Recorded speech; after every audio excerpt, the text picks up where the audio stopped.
more about giving and making things yourself. We used to sing Christmas carols around the tree. You've got your friends and family, and then you're bringing in the food and you're bringing in the music. It's magic, really. If you have your children and they have their health, you're the richest person in the world. Going through the memories, it's just beautiful. Heirloom Meals Christmas Special, a show about treasured family recipes, stories, and tips. It's when you get hit in the face, and it's when you get knocked down. It has a lot to do with your ability to get back up and keep going forward. On this episode of Between the Lines, renowned and award-winning actor Stacy Keach. With his memoir, All in All, Stacy opens up about his struggles and victories on and off the stage and screen, and gives insight not only into his own life, but to the common issues that we all face. Wednesday at 9. The first thing that comes to my mind when I think about technology in the classroom is a leveling of the playing field for all kids. And that's really what it does. It allows every child to start where they are and progress as far as they can go. It levels the playing field in the area of the modalities that the child uses to learn: visual, auditory, kinesthetic. It just really helps every child reach his or her potential. Tonight on KLCS.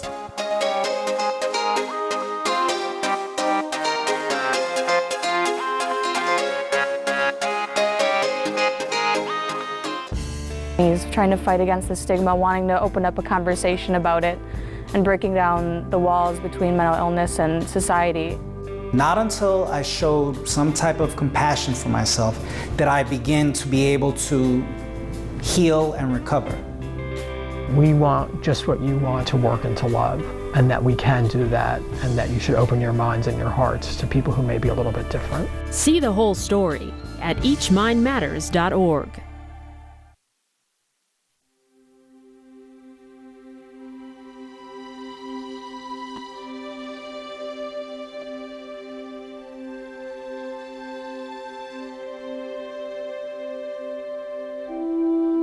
If the American farmer is to feed the world, first we must partner with the land.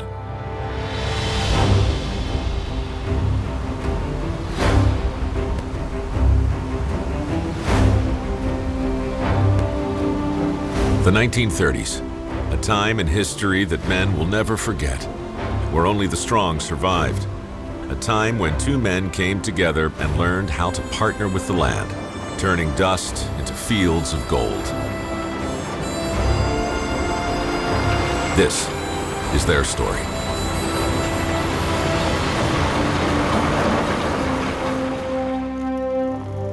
October 1929. The boom years of the turn of the century catch up with America. Years of gluttony and living beyond our means now recoils a once proud nation. Rocked in turmoil, many don't know when or where their next meal will come from. As the dark clouds of the economic depression settle over the country, another dark storm rages on the high plains. The land, now broken, turns to dust.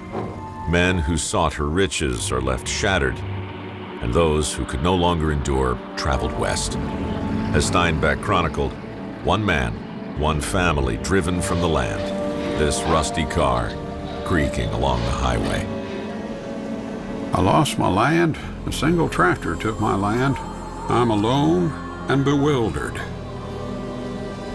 Well, the farming community has completely changed over. We had at least 3 houses on every section, you might say. It would average 3 and 4 homes on a section. I don't think we average 2 anymore.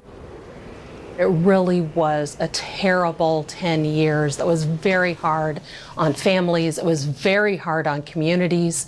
And a lot of people saw their dreams go up in a puff of dust.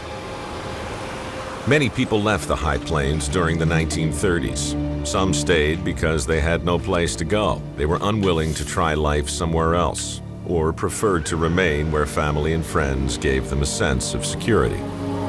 Others stayed because they believed that life would eventually improve, that the dust would not last forever, optimistically hinging their fate on 3 little words: if it rains. Ray Garvey was a man of simple beginnings. Finding his station in Colby, Kansas, he took up a law practice with Judge Kendall at the Kendall Land Company. Garvey soon met Dave Ferguson, president of Thomas County National Bank. With this partnership, forged in 1915, Garvey was at the front of the boom, buying and leasing land. There were many who were hungry for riches, and so they came. Tractors and horse teams crawled over the prairie grasslands where buffalo once roamed. But rainbow chasers are not stewards of the land. They take what they can, without regard for tomorrow. Mr. Garvey found it much more interesting to be looking at and buying land, a lot more interesting than lawyering. As quickly as the boom rose, it now bottomed out.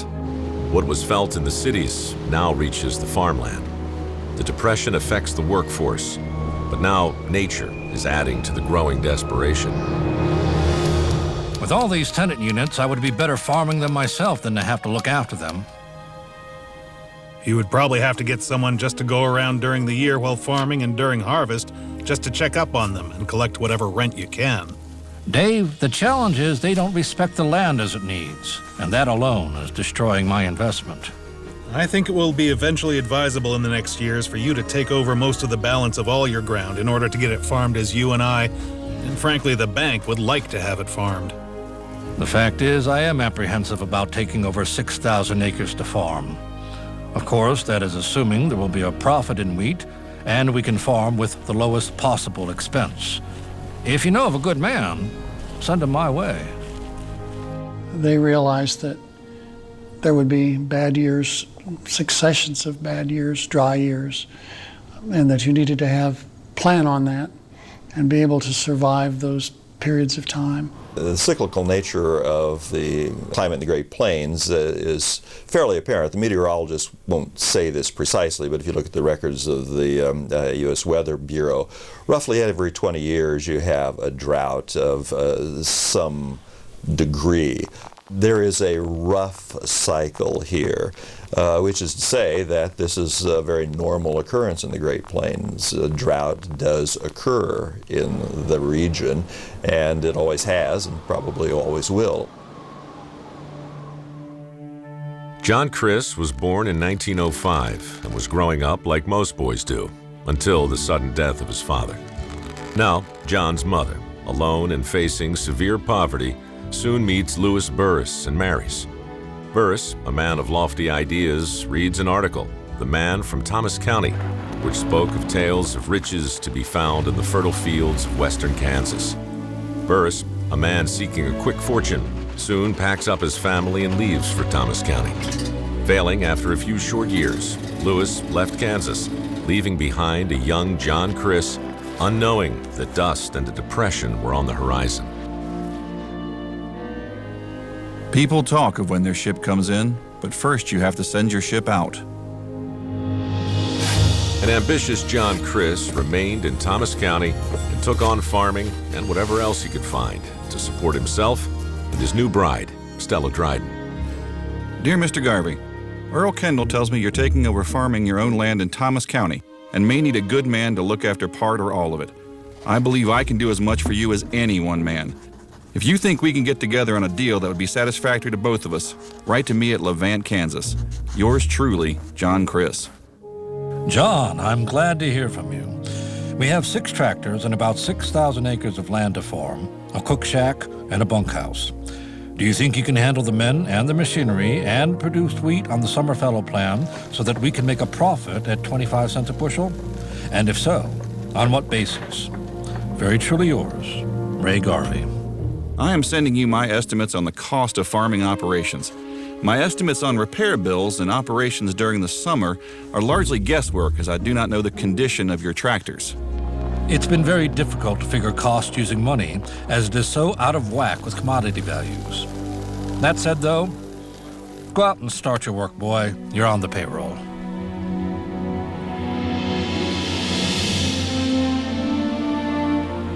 With thousands of acres of land sharecropped, Garvey now realized he had only 2 options: to make a drastic change in how he farmed and cared for the land, or sell it and lose his investment. GK Farms was very saving, interested in making the profit, but never, I think, at the expense of damaging the fertility of the land. And dryland farming was part of that, which Garvey was a great believer in, and certainly thought that was the key to surviving these cycles, would be to conserve moisture, rest the land. How are you going to be an environmentalist and a commercial farmer at the same time? But I think that since your asset is a part of the environment, and that's your capital, that it really is a very natural thing. It's just almost an automatic. Chris agreed to take the job by taking a small monthly salary. This allowed him to have a 10% ownership in GK Farms, a deal Garvey was all too willing to entertain. You had to be a no-nonsense, hard-nosed operator to make it work. You had to be able to use old equipment. I mean, Chris he wired together stuff, and he's kind of a mechanic himself. Made things run and bought old, used stuff, saved in every way that was possible to save. And Garvey knew that. He knew that Chris had been poor and knew what it was like to live on little and save money, and knew that he was temperamentally capable of doing that. I found that the land was cared for in a different way entirely. I think that when the first of our great dust storms that caused depopulation of the land happened, that there were no facilities to take care of such a tragedy. When I wrote The Grapes of Wrath, I was filled naturally with certain angers, and certain angers at people who were doing injustices to other people, or so I thought. On the Great Plains, given the annual precipitation averages, which roughly are about 20 inches of precipitation or less each year, and remembering that desert conditions start, as the geographers say, at 10 inches of precipitation or less a year. So we really pushed summer fallow practices. So we looked at a lot of those cultural practices on winter wheat, such as fallow period. We wanted a 14-month fallow period instead of the 4-month fallow period that they were generally using out in the area. Well, the land was blowing away. It was literally, and yet they persisted. And one of their practices was to let the land lay fallow every other year, so that they had 2 years of rain accumulation, which wasn't much. I think he was one of the first guys wanting to do the summer fallow instead of continuous crop, which conserved moisture, made it more likely that you wouldn't have what we had in the 30s. The idea that you can rest your land and use it as a big sponge to soak up moisture for the course of a year and store that in the subsoil is really a remarkable change for many of these farmers. Instead of just plowing their lands year after year, they learned how to actually manage in part the environment and the soil. In the spring of 1934, years of abuse and disregard for the land now catch up with the broken soil of the high plains. As dusk descends, John Chris begins his first year of running GK Farms. Boy, we had dust here, and you couldn't keep a house clean or anything. It was dust all the time. And that's the way 34, to me, 34 was probably the worst drought year that we had in the whole bunch. Is the blowing hurting the wheat much? When the temperature is 14 one day and 70 a few days later, I guess it doesn't hurt much, but warm weather would certainly take out the moisture. I had trouble strip listing, broke 4 one-ways down the first day. We were forced to throw in the furrows with horse teams. We keep trying to get deep to get some clods up, but the soil is so dry. The wind last Friday night was very destructive. The electricity in the wind nipped the tops of all the wheat. They had been electrocuted. They were dead. Big, healthy plants now electrocuted and dead. And I cried because I was so disappointed. This was my 3rd year. Everything was dirty, dust blowing all over. And in 34, a dust storm started from the west, And I'll tell you, that looked like the worst storm you ever saw. It was just a cloud coming right over, and it was all black.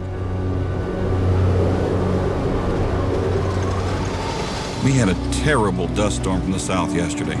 The wind was so strong it blew branches off trees in Colby, and people drove around with their lights lit. There's nothing to brag about in the way of wheat now. The drying effect of the wind was as bad as the dust on the wheat. It is bad to be kept out of the field this time of year. Yesterday was the bluest day I've had for a long time. I guess I stayed pretty well ahead of the storm that night. How are our listing operations going? John, putting in a deep furrow with a lister will help stop the dust from blowing across the fields too much. Can we get any conservation funds for the additional listing?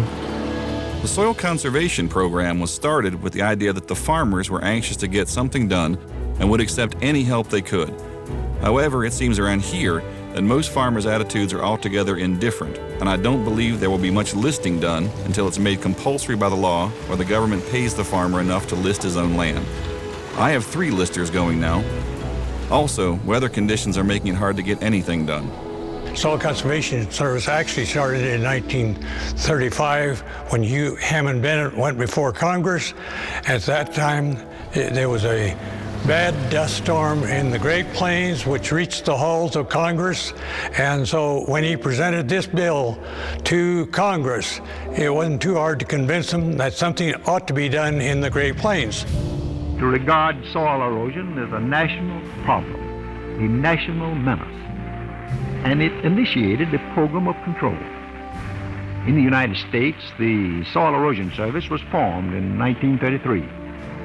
In 1935, this was reorganized as the Soil Conservation Service. And it's really this agency that has the greatest responsibility and I think the greatest success for making some very fundamental changes in soil conservation practices. The problem in the 1930s is a corrective problem and it's a protective problem. A program that makes a farmer make a poverty affidavit to get the 10 cents for gas and oil for listing is never going to work, and we are going to be forced to list everyone's land adjacent to ours to keep our land alive. They say it has never grown over 3 years without raining. Let us hope that this dry spell sets not a new record. Ray, I didn't apply for the conservation gasoline. I would have had to step ahead of other farmers, and our gallonage alone would have taken care of 12 to 15 average farmers. The howl would have been heard all the way to Wichita. Sadly, Garvey's words bore truth. Not just 3 years, but many years would go by of dust, leaving behind lost hope, dashed dreams, and empty pockets. The weather got so bad I quit listing shortly after the last dust storm. I got everything ready for a concerted action. Most farmers realize their tractors are not in shape to pull the listers under these present conditions. The most beneficial result of this work will be the increased ability of the soil to soak up moisture when we get rain, or if we get rain, therefore being a good start on the preparation of our next crop, whenever that is. We were forced to stop our tractors about 9:30 this morning. By Thursday, our listers were still in the fields, but they were buried in dust piles. It was a little west on Wednesday, which was by far the worst day we've had here.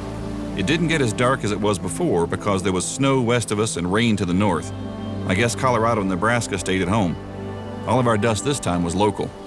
Well, I guess if we don't raise any wheat this year, our land will raise plenty of dust. So it wasn't a total blank after all, especially if the government will give us a dust allotment. As harvest time came and went, GK Farms had very little to put in their bins, leaving another crop failure to put on the books. Garvey now questioned Chris's willingness to follow his directions. John, we need to keep expenses low. You overplanted last year against my directions, and it cost us dearly. Ray, I would still like to go ahead with the plans for summer tillage and drilling. I can understand why we disagree on this, as you are writing the checks and I am just doing the work. Certainly we cannot summer fallow or plant without rain and a lot of it. It has been plenty tough here for the past 6 weeks. I haven't written much because all I could do is sing the blues. I haven't lost faith in GK Farms or Western Kansas. John, I haven't lost faith in the summer fallow method of farming wheat either, but I wish to keep our expenditures at an absolute minimum until we have some moisture to conserve. Remember, I am writing the checks. The AAA farm program is designed to put into effect a definite policy declared by Congress. This policy is to conserve national resources, preventing the wasteful use of soil fertility, preserving, maintaining, and rebuilding the farm and ranch land resources in the national public interest. As the government begins to establish new programs, such as the Agricultural Adjustment Act, commonly called the AAA, farmers are now forced to predict, plan, and execute farming operations, not only based on weather, but on bureaucratic policies. Between the drought and farm planning out of Washington, a person has difficulty adjusting his farming and planning. Ray, I realize mighty well that politics is a very dangerous thing to play with and should be classed with the very worst of habits of bad habits. Some parts are very fascinating, but in the wind-up, there's nothing left but a headache. With this fine help, we are tiding over the present emergency. We are going to conserve soil, conserve water, and conserve life. We are going to have long-time defenses against both low prices and drought. We are going to have a farm policy that will serve the national welfare. That is our hope for the future. The Agricultural Adjustment Act is intended to do a couple of things. But essentially the intent was to get money into farmers' hands to prime the economy that way. In the wheat country of the Great Plains, the Agricultural Adjustment Act really didn't cause a decrease in the amount of acreage that's cultivated. In the Great Plains, farmers got their subsidy check for planting fewer acres of wheat, except the drought had killed the wheat in many respects anyway. So the drought solved that problem, but the farmers still got their checks for participating anyway. The interesting thing I think about the Agricultural Adjustment Act is that it was pitched as a voluntary program, but really farmers had no choice. I attended one of the township meetings at Colby. One of the speakers told us in a nice way that a man wasn't very smart or patriotic if he didn't participate in the allotment. I don't know whether Roosevelt is going to continue to boot his head against the Constitution or not, but it looks like he is. It seems like they would rather control crops and votes than to be constitutional. Ray, under Senator Vandenberg's leadership, the Senate may refuse to appropriate the $700 million Roosevelt has asked for to finance his soil conservation and farm relief next year. The most of them went. Yeah, there was just a few that wouldn't have anything to do with it, but the majority of people, they all went in the program. They didn't want the government to tell them what to do. That's the whole story. You had to abide by their rules. I don't see how we can be sure a 4-year contract for wheat is possible if Roosevelt isn't reelected and Wallace is kicked out. I discussed this with Dave this morning, and he said it probably hasn't occurred to any of the AAA boosters that Roosevelt might not be reelected. I'll speak with Dave later today. But the bureaucrats in Washington will find every way possible to hold this program in place. I have the feeling that the next farm program that we will have to work under will be directed to benefit the small individual farmer who lives on his land. This will get away from criticism of subsidizing big corporation farm enterprises and will be popular with the voters. Still no rain, though a couple of clouds showed up this afternoon. Frankly, Dave, I don't care much about what they do relative to soil erosion, farm relief, or the lot, if they would just get it settled so that a farmer would know what he could crop and how much. We planted 50,000 acres of ground. Next year we'll plant 50,000 acres of ground. If we have a failure, a crop failure next year, which is very possible, I'll lose everything I made.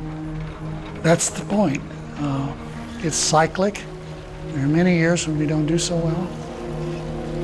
It would seem to me that Mr. Roosevelt is getting very, very scared, and that until this gang of bureaucrats are run out of Washington by some means or other, that we better try to get under the wing of the AAA on our wheat program this fall. Dave, I did hear about a farmer in western Kansas who had only raised 2 things during this administration. A pair of twins named Franklin and Eleanor. Ray, the band is playing a pretty fast march.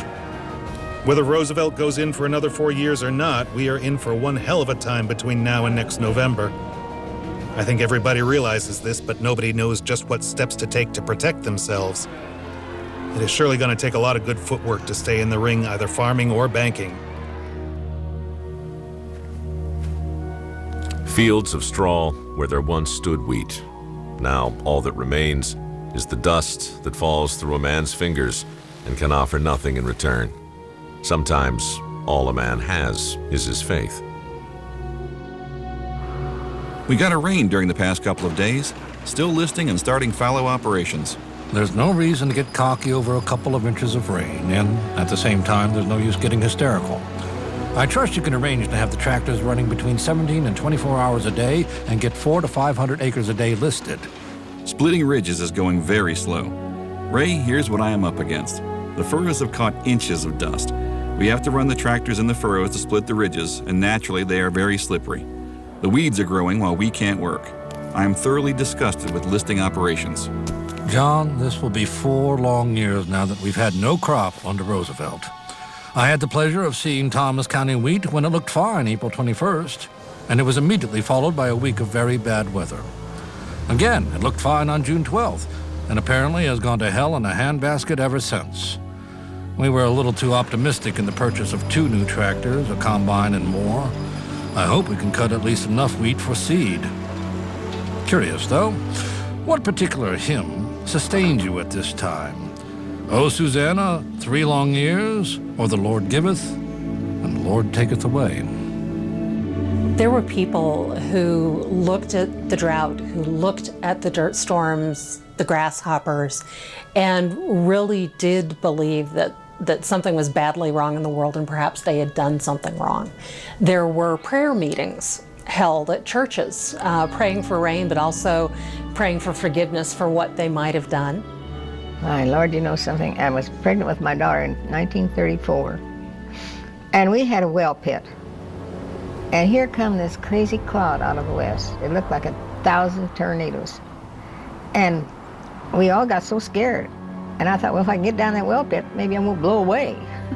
My Lord, he opened the cave door, and it was just terrible. It was just black as night. And I didn't get all my windows closed or anything before we went over there. And the house was full of dust. Absolutely terrible.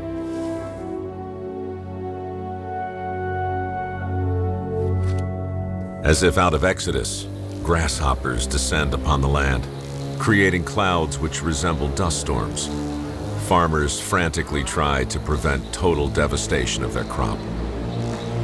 And on a tractor, sometimes they'd be moving, it'd just be like a cloud up there, and once in a while a damn grasshopper would hit you in the face down there and knock you cuckoo. I have been very busy trying to check these hoppers. They are everywhere, eating everything. They are even eating wheat that is only a month old. I know the grasshoppers are real bad. It seems they lighten the center of the field and eat it up going outward. We have already lost over 140 acres in Sherman County alone. There are so many hoppers that over 4,000 dead ones doesn't make a difference. I think stubbornness is a good trait because farmers don't survive without it. It is such a difficult way to make a living that if you're not stubborn and if you don't dig your heels in, you're not going to survive. If you are someone without that rod of iron in your backbone, then you might as well forget trying to be a farmer. We had to do something. And we never gave up.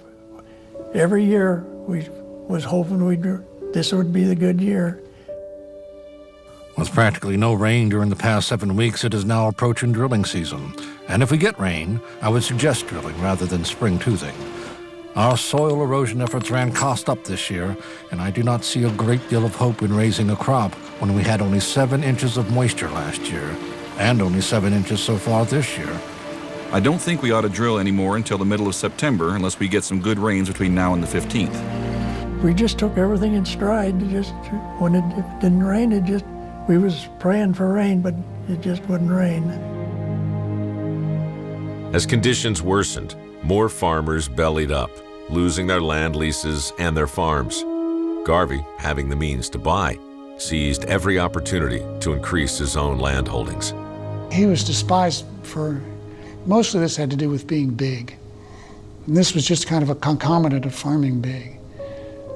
But he was resented for farming big.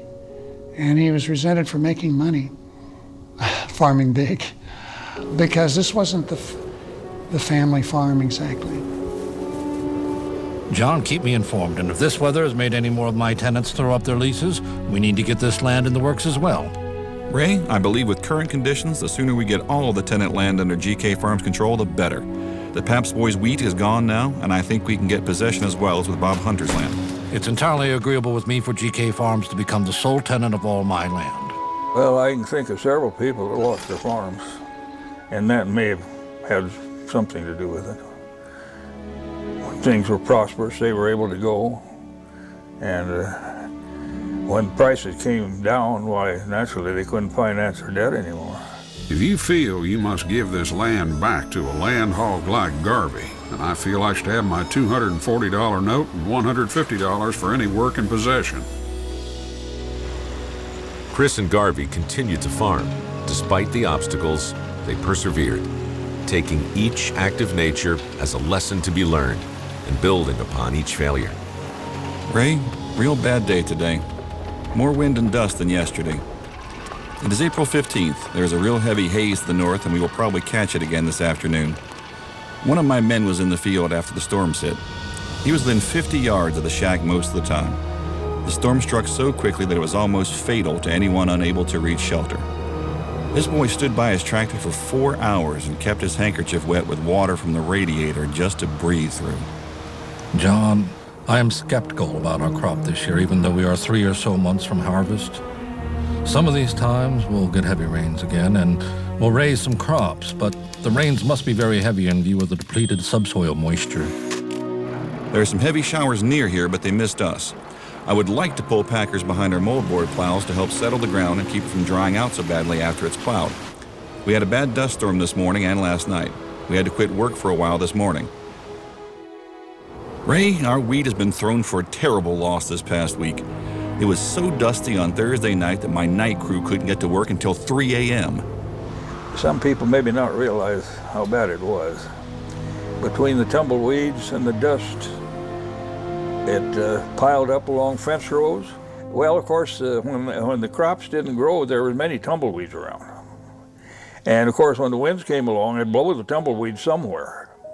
And the fence row would be the place where it would stop. Today was as about as mean a day as one could ask for. Strong north winds, dry snow, and a lot of dust. Although Garvey was apprehensive to further extend the debt of GK Farms, he was left with no other choice if he wanted to keep the operation going. Dave, I expect I'd better borrow more money if you will loan it to us. I just wrote a check for another tractor and truck. Ray, I've felt particularly sorry for John the last week. Not only has he lost a well-earned reward for 4 years of conscientious and efficient work, but he finds himself to some extent discredited in the eyes of some of our local farmers. Of course, if there ever is enough moisture from here on his summer fallow acreage, it would give a good account of itself. Don't worry about the money. I'll take care of it. John likely is discouraged. He thought he had to make it this year. Encourage him to keep on his shirt. Ray, the only 2 times a farmer ever quits farming is when they have either used up all their money or used up all their credit. I don't think John will quit. I think the Dust Bowl actually tended to strengthen people's faith in themselves. I talked to a lot of people who had a terrible time in the 1930s, but they discovered in the process of working through their problems that they could manage, they could survive.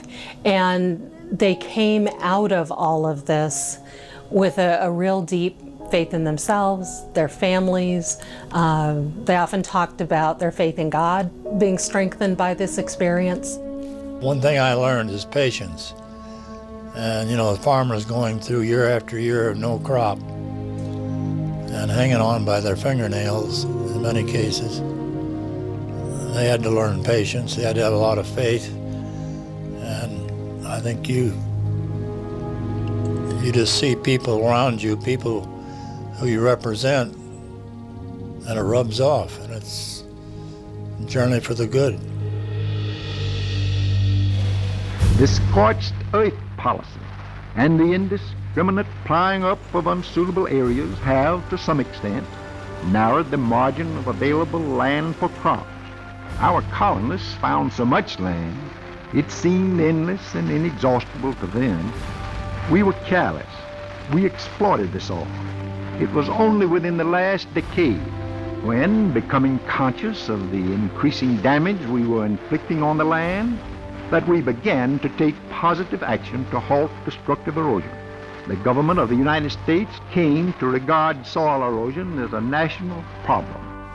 As conditions in the High Plains worsen, Washington now forces solutions on the farmer. The debate begins on soil conservation. Should we return the land to grassland? How can we be fair to the farmer and feed a growing nation? The arguments now pit neighbor against neighbor. I've written the complaint for John on the drifting of the southeast of 14. He should make similar complaints on other land that is blowing on ours. We are bound to have another duster in a week or two, and I wouldn't delay filing the complaints. Ray, I talked with John this morning about filing complaints. He's quite reticent about this. My idea is it can't hurt anything at all to file against land that is a menace to us. Dave, I believe we need to sock it to everybody whose land is blowing around ours. Ray, the bulk of the blowing is caused by adjacent fields. I haven't signed any complaints on any of these adjoining fields yet, but I have seen the operators. I don't believe the county could get action on them in less than 10 days, if at all. There's been a lot of bawling about stopping this dust, but I think very little will be done. I think we should list adjacent land which is blowing whether we get paid for it or not. These cockeyed babies keep deferring work until it is likely to blow a great deal of our land away. I think Garvey and Chris love to take responsibility for things. This is our operation, and if it goes right, we intend to take the credit for it, and if it goes wrong, it's our fault. It's our responsibility. Even when the outcome is bad, then I think they thought, well, that's a lesson learned, and we won't be fooled in that same way again, and we're wiser than we were, and we're better operators than we were. So it's a time of great uncertainty. It's going to be a time of great experimentation. It's going to be a time of some success and some remarkable failures. A farmer can have all the optimism in the world, but it's nature who decides when it will rain. And then, in a blink of an eye, hope can turn into discouragement as dust blows, leaving behind nothing but shriveled wheat.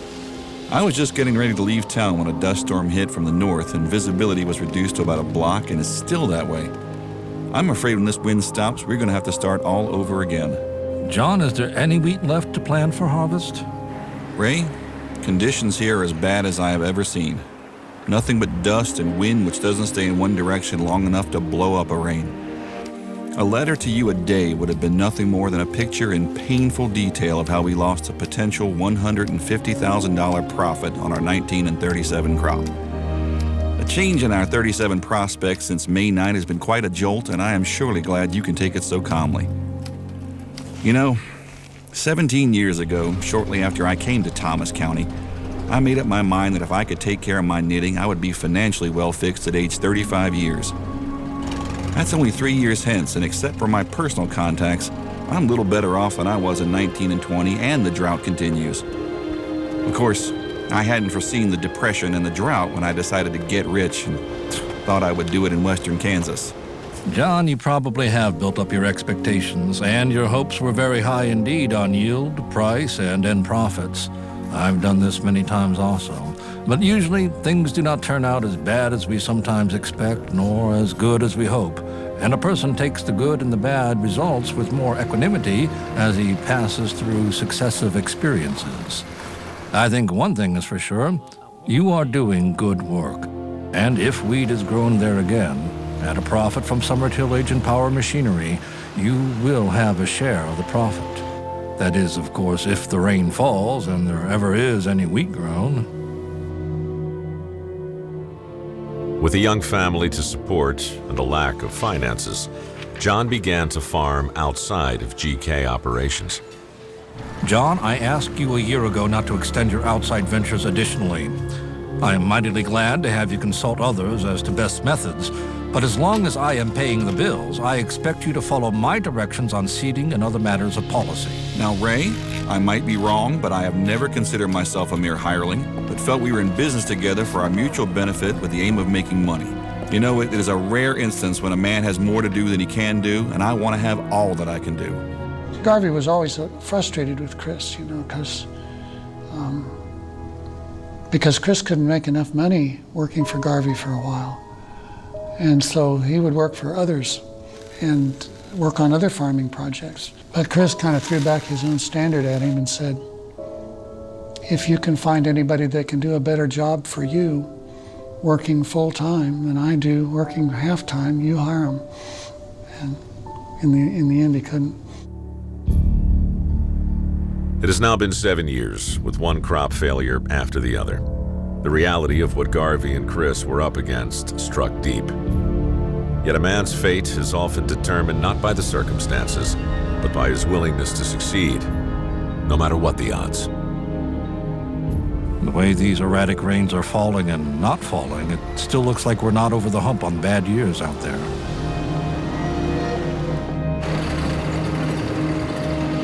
Our first summer fallow operations worked out fine despite the bad weather and blowing. Ray, I would like to start working on our combines now, as I can repair cheaper than if I wait.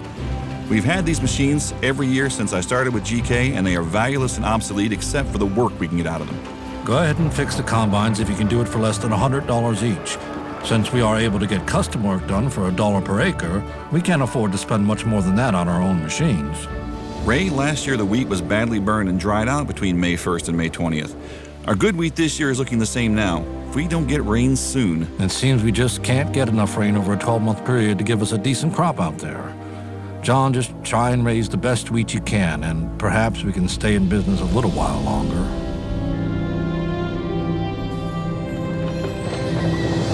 We have rain. 1 inch or a little more over all territory last night. John, let's hope it's the beginning of more and not just a passing fancy. It seems so often we've been teased into operations. Ray, we've had 4 rains in the past 8 days. We caught all of them on our wheat. Right now, all that stands between GK and a little wheat this year is hot wind and hail. John, you'd better get all your harvest plans in place. No use scrambling at the last minute. We might actually have a harvest this year. Started 4 machines at $1 per acre. Wheat on 39 looks like it will do 25 bushels an acre or better. Our elevator at Halford is full. In 1940, Chris harvested. After years of failure, GK Farms had been able to save a small crop, though far from profitable. Garvey and Chris immediately began to plan for next year. With more ground under cultivation than ever before, could they stay ahead of the weather and reap another harvest? Next year would tell. At last, rain. As winter turned into spring, the ground once again rebounded. With moisture collected on the fields of land left in fallow, it was now ready to work. It gave many hope that the drought, lasting 8 years, was finally over. Ray, our moisture record for April was almost 4 inches. May is starting out wet too. You have surely had a great amount of moisture this month. Probably some of the wheat was hurt by the freeze, but if it continues, you doubtless will have a good crop. John, as soon as the weather permits, would it pay you to put into effect a night and day crew? Might save on the purchase of additional equipment. And one way to do it, of course, is to buy old equipment, keep it a long time, not be prideful about it, not be worried about impressing your neighbors, and take pride in the use that you were going to get out of it. And then to farm big so that you could keep that tractor running all the time, day and night.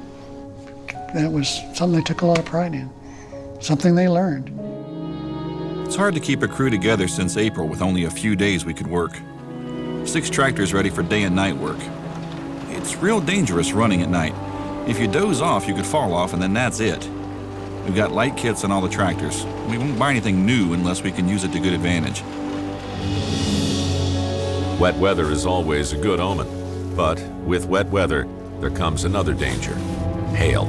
We had 100% loss on 20, a 75% loss on 8, 50% or more on the north half of 24. Dave and I had 100% loss on 850 acres. Hail is expected in wet years, and I hope this is a wet year, even if it does mean hail. John, when you have 100% loss, and if you think it will not come out, it might be an awfully good idea to one-way the ground immediately to hold the moisture there. Due to the size of GK Farms, Garvey insisted that Chris hire custom harvesting crews, defining once again that to Garvey, farming was a business. John, I have said before and will say it again. Hire all the crews you can. It makes no sense for us to cut our own wheat. Use our men to work the fallow for next year and use the custom cutters for our harvest.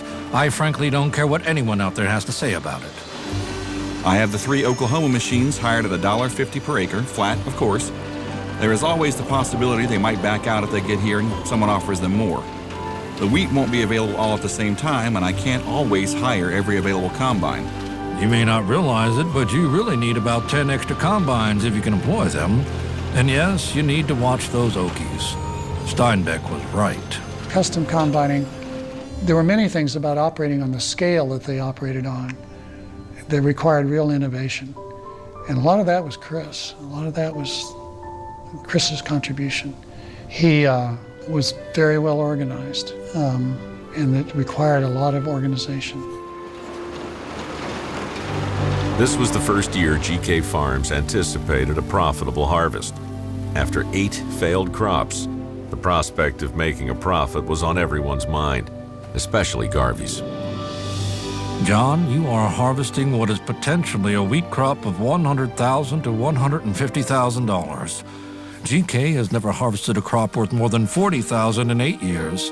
Therefore, I hope you will use all economy.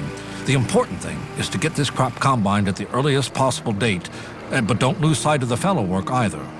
None of our summer fallow is getting out of hand while we are harvesting. We've been getting rain in the area. I have the rod weeders working in Halford, and we have about 91,000 bushels of wheat. Whoa, that is a harvest. If we can bank this moisture, we might actually make a business of this yet. With the worst behind them, both men were optimistic that better times were ahead, or so they hoped. Yesterday, December 7th, 1941, a date which will live in infamy. We are going to win this war, and we are going to win the peace that follows. America is at war. Its battle cry penetrates to the 4 corners of the earth. Remember Pearl Harbor. Despite war and now rationing, farming must go on. We have over 14,000 acres in cultivation now. We've had a good year, and now with war, our wheat is more and more important. Chris's work brought in 2 more profitable harvests for GK Farms. Though successful, he wanted more from his efforts. As Chris continued to expand his personal farming operations, Garvey found it more difficult to manage John, which in the end, all that mattered to Ray was the bottom line. I have been thinking over your proposition to handle GK Farms, and I am inclined to think it is more than we can afford to pay. And at the same time, it may be less than you can afford to do it for. John, with your experiences and finances, you could probably do it much better on your own. As John left Wichita on the night train traveling west, he took into account all that he had learned from Garvey, and he wondered what their future would hold from this day forward. And he was an optimist, as Garvey was, that this land is good land, and it's going to produce, and we know how to do it. We know what we're doing, and we'll be able to make it work, even in the bad times, and the bad times won't last forever. Although Chris was no longer a partner, Garvey never stopped planning, setting his sights now on far western Kansas and eastern Colorado. There was an opportunity to expand, and Garvey didn't let anything stand in his way. Chris told me that when they were driving around eastern Colorado after that, he came back after 44, he would say, "Now, Garvey, do you realize that we're almost to Lamar and Eads, and we're way in the desert now? Do you realize that? Are you still looking at wheatland?" And he said, yes. When he was looking at it, it looked like a desert, an actual desert. It didn't even look like good pasture land. It was pretty much sage desert. Yet the soil was rich. And as somebody once said, all it needed was water and a few good people, to which Mark Twain replied, "That's all hell needs." If you can figure a deal on the Kiowa County land, please let me know. There is a lot of land to break. Garvey was now acquiring thousands of acres of desert grassland, seeing beneath them the rich, fertile soil that held promise and profit, despite the local opposition. Garvey knew if this was to be a success, there was only one man for the job. That was John Criss. Garvey had bought a bunch of Colorado land, but then Dad met Garvey over at Eads, and they drove around and looked at what Garvey had bought, and Garvey wanted Dad to get it in shape to plant. John, have you decided whether or not you want to play with me on these small fields of wheat I intend to plant next fall? In 1945, Criss returned to GK Farms to join Garvey to face their greatest challenge yet. So it's just all of a sudden, a year ago, there was no wheat grown in this region. And now there's 50,000 acres. Tremendous adjustment and big challenge. And it, of course, was a full-time, it was 3 or 4 full-time jobs. I said that was amazing that Criss could do it at all. And Garvey was just out of this world. He was just in a parallel universe. John and Ray worked tirelessly around the clock, busting sod in preparation for planting in 1946. It took over a month to drill all of the acreage in Colorado and Kansas. With the constant threat of unpredictable weather, the stakes were at an all-time high.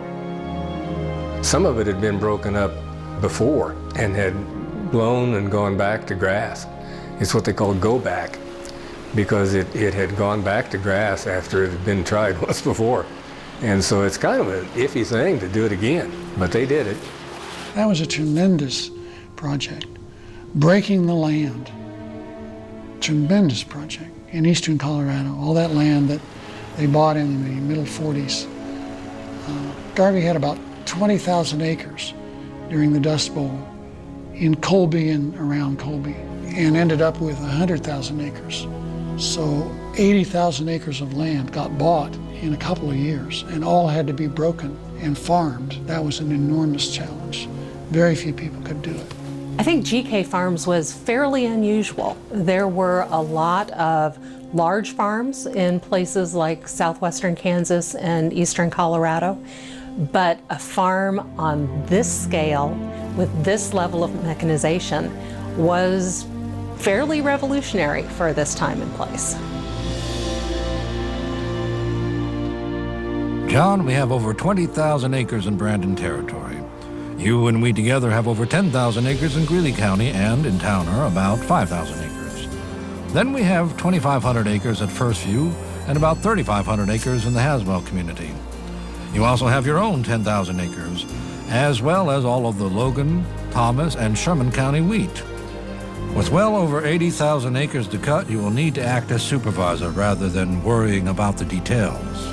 Ray, the ultimate profit is in the details.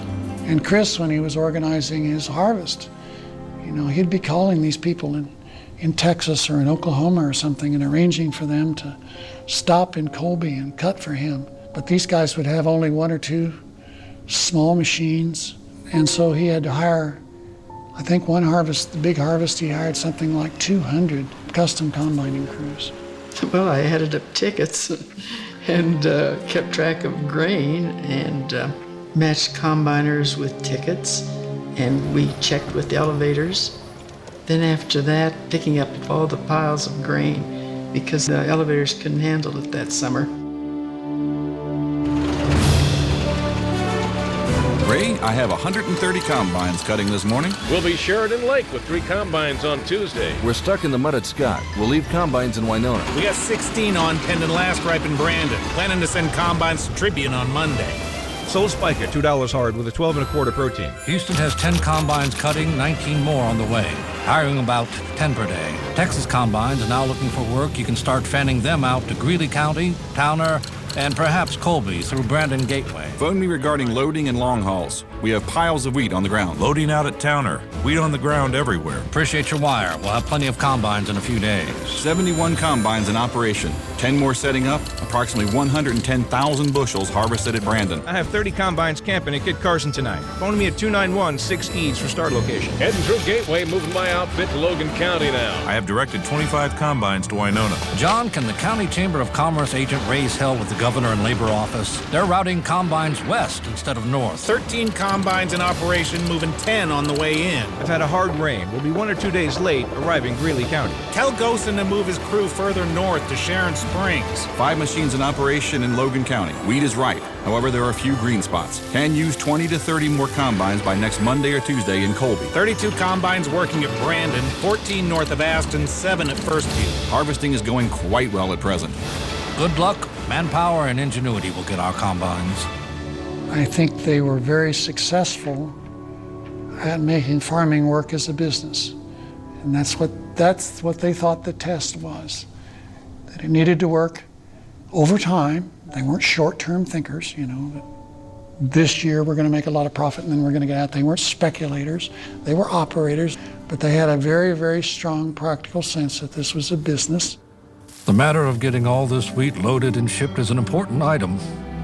With the problem of feeding the world falling upon the American farmer, it's highly important to produce as much wheat as possible. You are undoubtedly right in assuming this wheat will be needed. Though I do hope that this year does not erase all that we've been through in these past 15 years together. Much has been learned, and our summer fallow operations are continuing. People always kept saying that Garvey and Chris had succeeded for a while, but eventually they would fail. Well, it's, going to be 100 years pretty quick, so they haven't failed yet. John, I remember when you were an optimistic young man about 14 years ago, and you thought that some year you might make $100,000 out of the GK operations. Since we were farming only about 6,000 acres of wheat, I didn't see how you could do it. But now, I can see how you do it, by continuing to try and expand. I surely have enjoyed the association with you. I believe you had never handled any summer fallow operations until you came with us. I gave you the suggestion to learn from men like Asa Payne, Snellbacker, and others. Well, I'm adding Chris to that list too. But the 3 factors in farm profits remain the same. 1, good farming. 2, opportune rains. 3, markets. You are now in a position on your own to go as far as you like with your boys on farming and other things, and I am sure you will meet with success in all ways.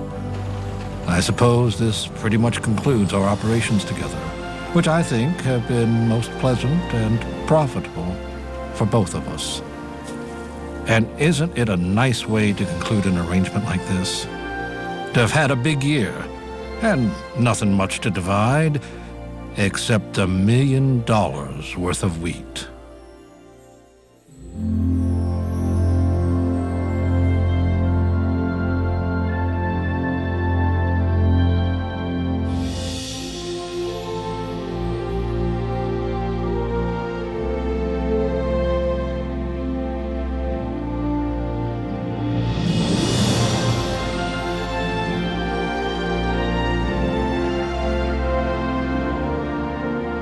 Harvesting the High Plains has been made possible through generous contributions from the Bruce Koshiner Foundation, Gleaner, the Dane G. Hansen Foundation, Be Ready with Case IH, Ultra Grain Whole Wheat Flour, Whole Grain Nutrition, White Flour Appeal, the Kansas Humanities Council, as well as